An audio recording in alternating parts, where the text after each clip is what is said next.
बिस्मिल्लाहिर्रहमानिर्रहीम इय्याका नअबुदु व इय्याका नस्तईन। अस्सलामु अलैकुम नाज़रीन। जनाब जरदारी सब पे भारी। जरदारी साहब जो है जो कि ख़रीदो फ़रोख्त के जो एक्सपर्ट हैं, माहिर हैं।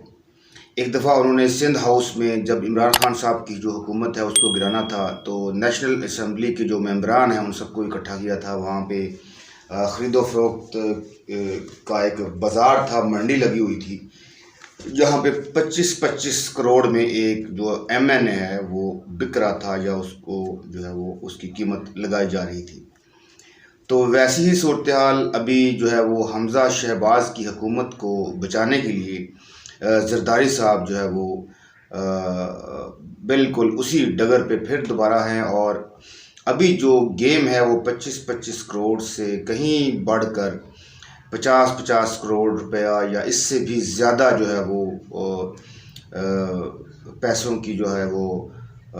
मंडी लगी हुई है और बाज़ार लगा हुआ है और लोगों को बुलाया जा रहा है। MPs को ख़रीदो फ़रोख्त के लिए जो है वो ऑफ़र्स की जा रही हैं कि आएँ और जो है वो पैसे लें और किसी भी बाहर मुल्क में जहाँ भी आप जाना चाहते हैं वहाँ पे अपना ये पैसा लें और मुंतकिल हो जाएं और आपको वहाँ की जो रहायश है वहाँ उसका भी बंदोबस्त करके दिया जाएगा। तो ये जो सूरत हाल है पाकिस्तान के अंदर, ये बहुत ही ख़तरनाक तरीन सूरत हाल है और ये कब तक इस तरह से इस मुल्क के अंदर होता रहेगा। तो इसी हवाले से आज इमरान खान साहब ने अपनी एक स्पीच की। वो स्पीच भी इसी हवाले से थी कि जो ये मंडी या बाज़ार लगा हुआ है तो इसके ख़िलाफ़ जो है वो इमरान खान साहब ने तमाम बड़े शहरों में जो पाकिस्तानी थे या PTI के जो कारकुन थे उन सब को जो है वो आज एहतजाज के लिए कॉल दी हुई थी कि आप लोग तमाम बड़े शहरों में निकलें और एहतजाज करें इस चीज़ के ख़िलाफ़। तो बहुत बड़ी तादाद में अवाम निकली और इमरान खान साहब का जो है उन्होंने ख़िताब भी सुना। उस ख़िताब के अंदर जो आखिर में उन्होंने ये अल्फाज जो उनके थे वो बड़े अहम थे और वो सुनने वाले थे कि उन्होंने ये फरमाया कि अगर अभी कल जब जैसे 22 जुलाई को जो इंतखाब होना है वज़ीर आला का या हमज़ा शहबाज होंगे या परवेज़ इलाही होंगे, क्योंकि अब परवेज़ इलाही जो है वो PTI की तरफ से जो है वो कैंडिडेट हैं वज़ीर आला के, तो नंबर्स पूरे हैं क्योंकि उनकी सीटें पूरी हैं। लेकिन अगर ये उन्होंने फरमाया कि अगर ये ख़रीदो फ़रोख्त का जो है वो बाज़ार लगता है या लोग ख़रीदे जाते हैं तो अब ये अवाम जो है, क्योंकि ये अवाम का मैंडेट है जो कि अवाम ने पाकिस्तान तहरीक-ए-इंसाफ को दिया है, लेकिन अगर इसको इस तरह से इस तरीके से इसको जो है वो ख़रीदने की कोशिश की गई या इसके रास्ते में इस तरह की जो रुकावटें डाली गई तो फिर ये अवाम अब पहले वाली अवाम नहीं रही। इस अवाम में शऊर आ चुका है और ये अवाम से फिर मेरे कंट्रोल में नहीं होगी। इमरान खान साहब ने अपने ख़िताब के अंदर क्लियरली फरमाया कि ये अगर अब ऐसी कोई सूरत हाल बनती है तो ये अवाम को मैं कंट्रोल नहीं कर पाऊँगा और जो मुझे लगता है कि अगर खुदा ना खास्ता कोई ऐसा मसला होता है या ऐसी कोई सूरत हाल पैदा होती है तो ऐसा ना हो कि पाकिस्तान में भी श्रीलंका जैसे हालात पैदा हो जाएं। और फिर श्रीलंका में आपको पता है कि क्या हुआ है कि अवाम फिर आउट ऑफ कंट्रोल होगी और अवाम ने जितने भी बड़े बड़े सियासी शख्सियात थी उनको पकड़ कर जो है वो मारा, उनके घरों से निकाल के मारा और बड़ी ही ख़तरनाक तरीन सूरत हाल श्रीलंका में देखने में आई। तो इन सब चीज़ों से इमरान खान साहब ने अपने ख़िताब के अंदर जो है वो ये जो जितने भी PDM का जो टोला था उनको ख़बरदार किया और पूरे इदारों को भी बताया और अदालतों से भी मुखातब हुए कि अगर जिस तरह जो नेशनल असम्बली के लिए मंडी लगी हुई थी या बाज़ार लगाया था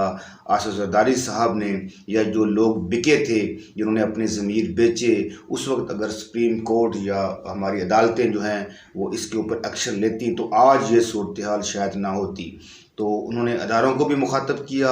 और तमाम जो है ये बड़े बड़े जो सियासी शख्सियात हैं उनको भी मुखातब किया और इन सब को वार्न कर दिया कि अगर खुदा ना खास्ता ऐसी कोई सूरत हाल पैदा करने की कोशिश की गई तो फिर ये हालात जो है वो किसी भी तरफ जा सकते हैं। तो इसका ज़िम्मेदार मैं नहीं होऊंगा, मेरे ये हालात कंट्रोल में नहीं होंगे और फिर अवाम ख़ुद फ़ैसला करेंगे, जिस तरह से जो है वो श्रीलंका में अवाम ने अपना फ़ैसला किया।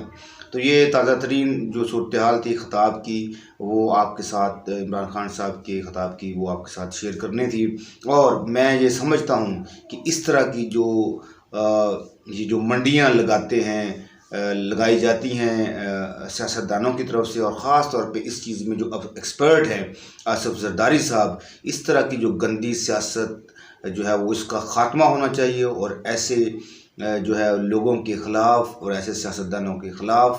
आवाज़ बुलंद करनी चाहिए। और हम सब का ये राइट बनता है, पूरी पाकिस्तान की कौम का ये राइट बनता है कि अब इस तरह की जो सियासत है उसको ख़त्म करना होगा। अगर हम चाहते हैं कि ये मुल्क तरक्की करे, ये मुल्क तरक्की की राह पे गामज़न हो, तो इस तरह के लोगों से हमें जो है वो निजात पानी होगी। पहले नवाज शरीफ साहब थे, वो भी ख़रीदो फरोख्त के एक्सपर्ट थे, माहिर थे, लेकिन वो जो ख़रीदो फरोख्त करते थे वो जजेस की करते थे, इदारों में बड़े बड़े लोगों की ख़रीदो फरोख्त करते थे, ब्यूरोक्रेसी में आगे जो है वो कुछ इस तरह के जो मामलात करते थे। लेकिन ये जो जरदारी साहब हैं ये सियासतदानों की ख़रीदो फरोख्त करते हैं और बहुत बड़े बड़े जो है वो